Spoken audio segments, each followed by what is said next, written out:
నమస్తే అండి. ఈరోజు చికెను ఇగురు చేస్తున్నాను. ముందరే ఉప్పు, కారం, పసుపు, అల్లం వెల్లుల్లి పేస్టు, కొంచెం నూనె వేసి అన్నీ కలిపేసి ఉదయం పెట్టేశానండి.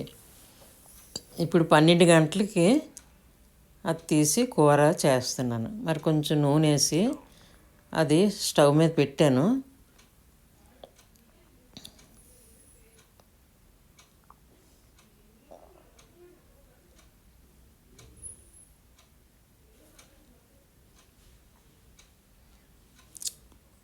ఆ తర్వాత పక్క బర్నర్ మీదకి మార్చి ఇటుపక్క కుక్కర్ వేసి కుక్కర్లో తాలింపు వేసానండి. కూర వేసి ఇగురు కూర చేసాను. అంటే కొంచెం పళ్ళు నొప్పులుగా ఉన్నాయి కదా, 2 విజిల్స్ కొట్టించేస్తే మెత్తగా బాగుంటుంది అనేసి ఈ కళాయిలో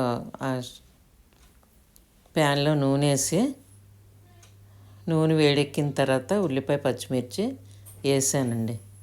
ఆ పక్క పొయ్యి మీద అది అలాగా చికెను మగ్గుతుంది బాగాను.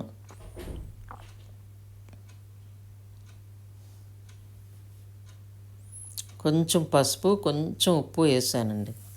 ఏంటంటే ఆల్రెడీ చికెన్లో వేసాను కదా, ఉల్లిపాయలు ఏగుతాయి అనేసి మళ్ళీ ఇందులో వేసాను కొంచెం.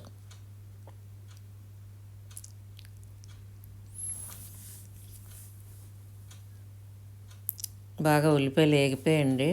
టమాటా వేసాను, కొత్తిమీర వేసాను. మళ్ళీ టమాటాలు మగ్గించడం కోసం మళ్ళీ మూత పెట్టాను.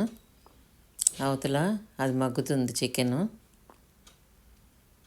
ఈ టమాటాలు మగ్గిన తర్వాత చికెన్ వేసేసానండి.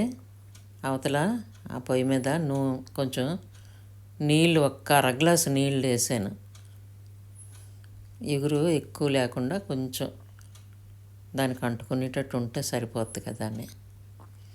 పప్పు పాలకూర చేశాను. తర్వాత వంకాయ ఫ్రై చేశానండి. అందుకనేసి ఎక్కువ ఇగురు ఎందుకనేసి కొంచెం అంటుకునేటట్టు ఉంటే సరిపోద్ది అని.